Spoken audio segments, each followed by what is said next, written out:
Alrighty, so question 3 is please discuss your tags in the video for the veterinary conflict. What was the most interesting or challenging for you to tag, for you in tagging videos, and what did you learn from watching the conflict unfold? For me, the hardest I think was the problem statements, like kind of identifying how the problem statements were different from storytelling or position. I think was difficult for me. And then I really liked how we got to see like him having the doctor and the staff, and then how he then took that mediation and then used it as like the stepping stone for mediation between him and the woman whose dog was affected. I really liked how we got to see how having mediation with more than one party, but separately, can be beneficial. Yeah, for me, I still really struggling with the interests versus positions. I think I was like tripped up too because like somebody had gone before me, and I felt like I don't know, like ours were not similar at all. So I don't know if I was missing it or they were missing it, but I'm still confused on like interest versus positions, even though I've looked it up multiple times. I still, whenever I'm watching the videos, feel confused about it. So I need to look more into that. And then I agree. I liked that we got to see like each individual portion, and the one with the staff and the lady who had the dog, I thought was like similar to the almost like the victim offender, because like the staff got to see like the impact that it had on her, and like her story on like why Muffin meant so much to her and things like that. And I felt like that kind of conflict resolution is like so beneficial because like that's gonna stick in the staff's mind like forever, and like make them take it more seriously. And I feel like then she softened, because before I feel like she was thinking that they were like, I don't know, like out to get her almost. But then like after she got to speak to them, like she realized that they like just made a mistake, and like that happens.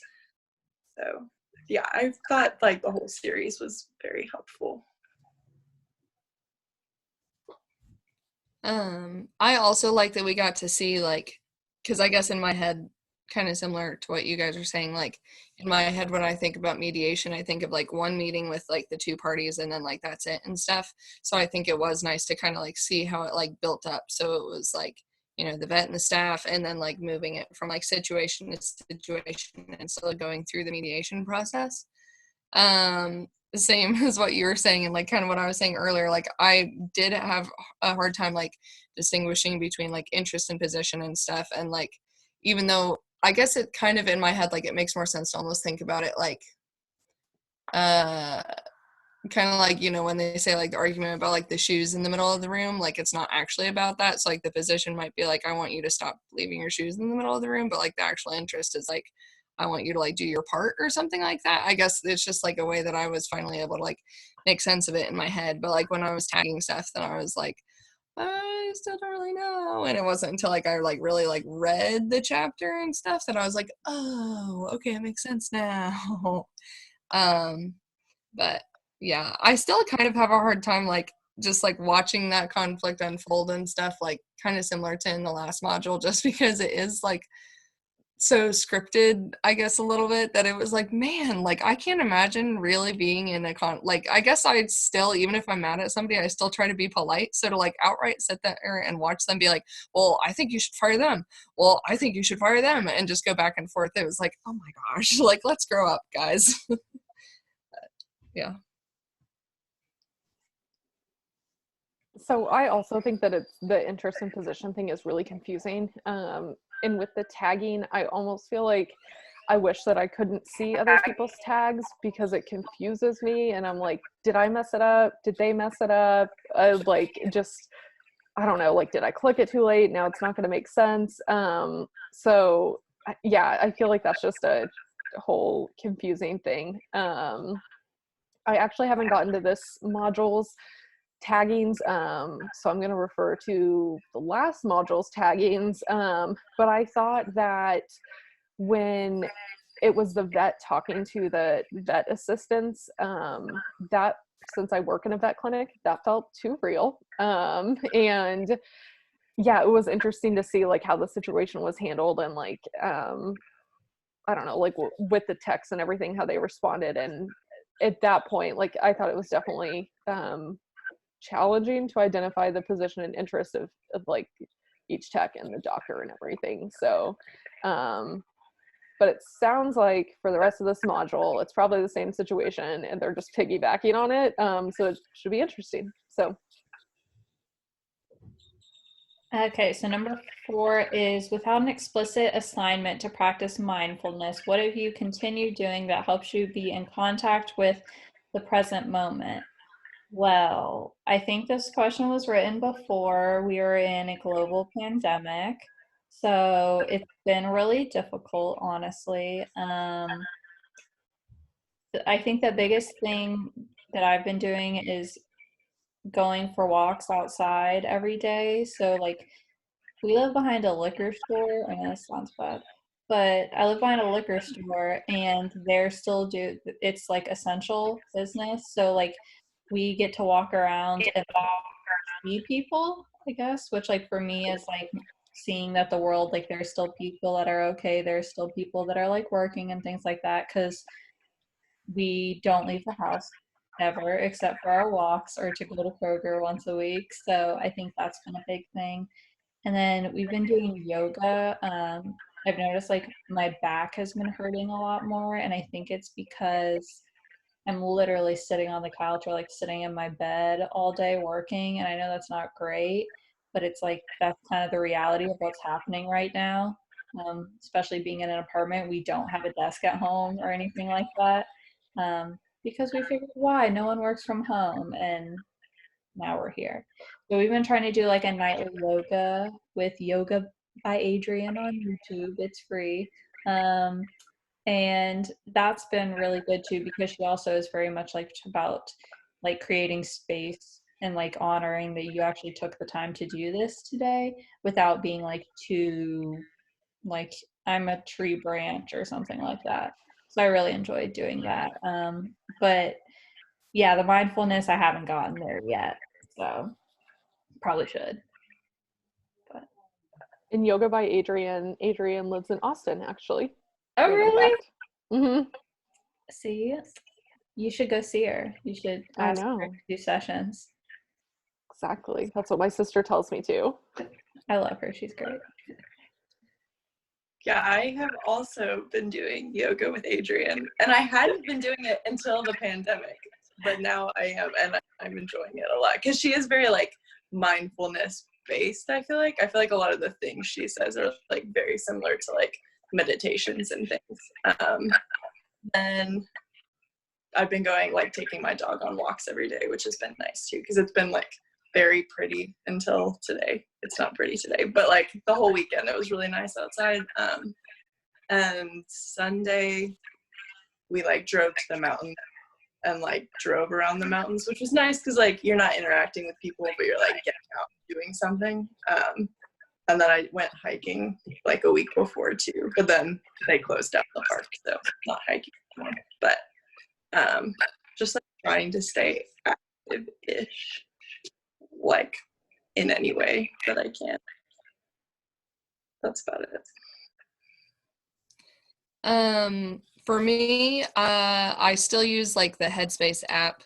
I haven't been using it as much, and I've noticed that like I do need to, like, honestly, puzzling has been a nice little mindfulness thing, because it's kind of like you have to like focus on like what's happening right in front of you as opposed to like be any place else. Because normally, like, truth be told, I don't normally like watching the news because it's not really going to end up being helpful to me. It's mostly just going to make me sad or upset. So, but I realized like over the weekend, I was like, I'm going to have to stay current with this situation because like it directly like impacts like every single aspect of my life at this point.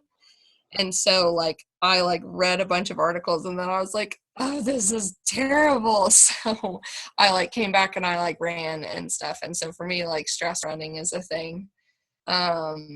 And so just kind of like, which at the same time, like, it's also been nice because I have more time to do those kinds of things. And so, like, I'm trying to also just kind of like have some gratitude about the fact that, like, even though this whole thing is like really crazy and like, you know, they canceled my graduation and like all of that kind of stuff, like all of those things that are happening for all of us, like, there's still like some benefits. So, like, kind of like when it gets more upsetting, like thinking about that kind of stuff has been kind of helpful.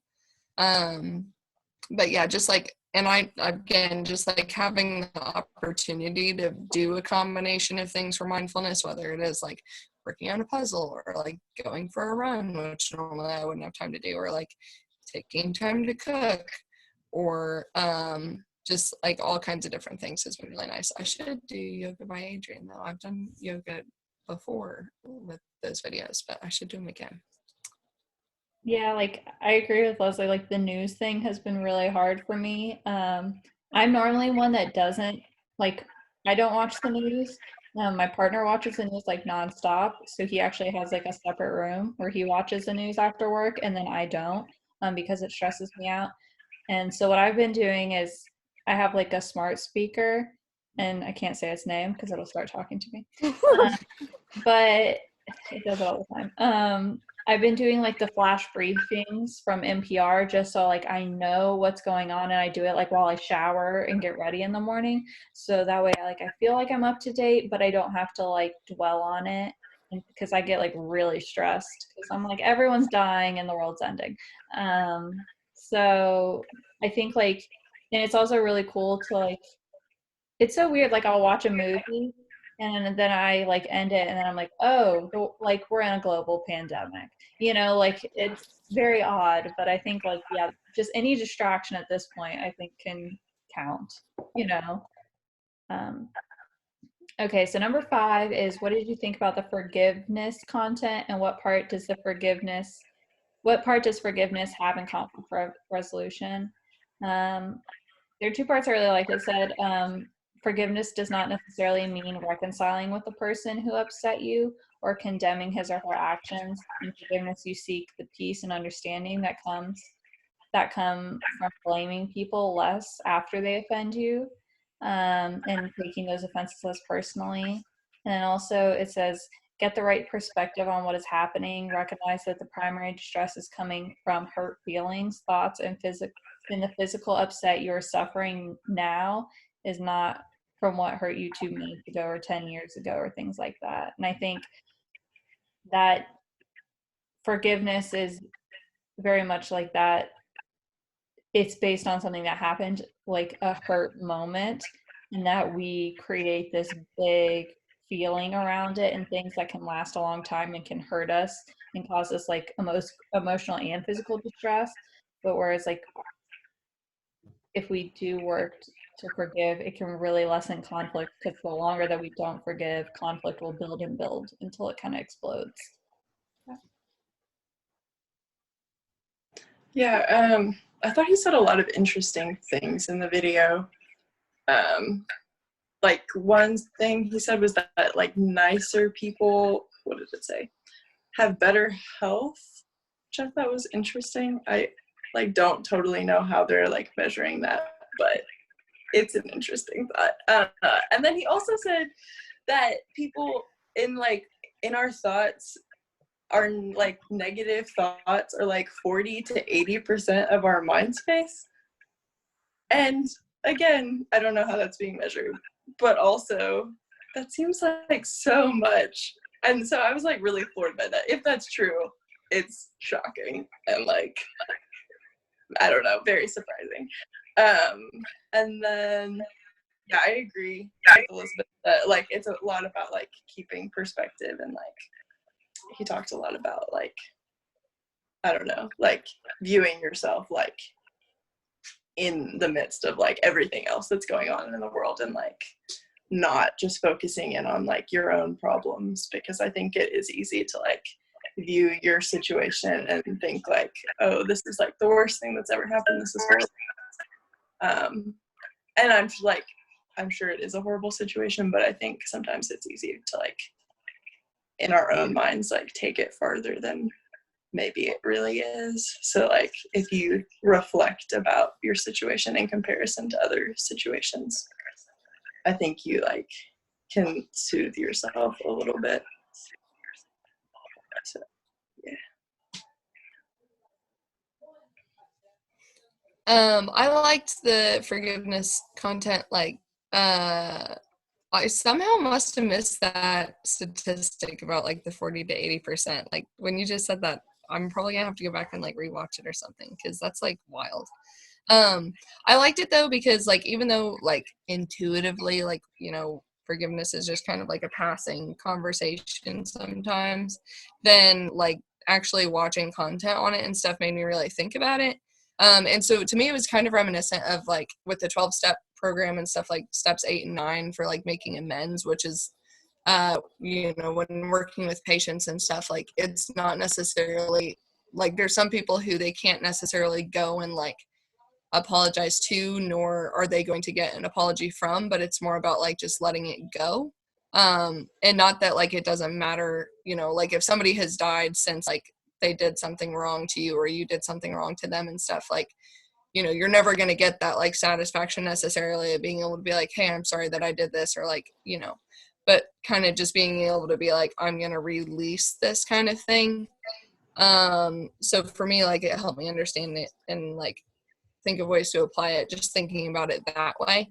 Because I liked the list that they had of like steps in forgiving and stuff, and I definitely think I'm gonna like save that and probably use it at some point to like walk patients through like forgiving. Because I just really like the steps. And again, like I really do like the acknowledgement that like it doesn't mean that you necessarily forget, but like that it's more about like you being able to like let it go and not have it like weigh down on you, more than it is like necessarily like repairing the relationship or something like that. So.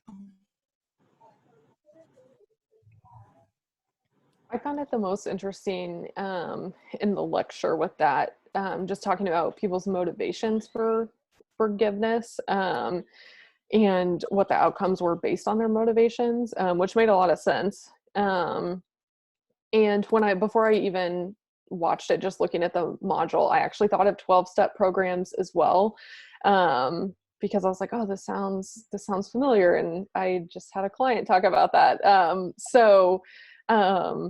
Yeah, but I like that it was not just like forgive and forget, like whatever, but there was different interpretations to it, and not just like you have to be okay with the situation, but just kind of your way of processing it and moving forward. Yeah.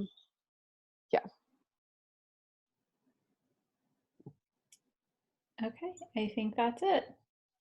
So awesome. Alrighty, thank you guys. Yeah, thank you. You guys be safe. Stay healthy. Yeah, you guys too. Bye. Bye.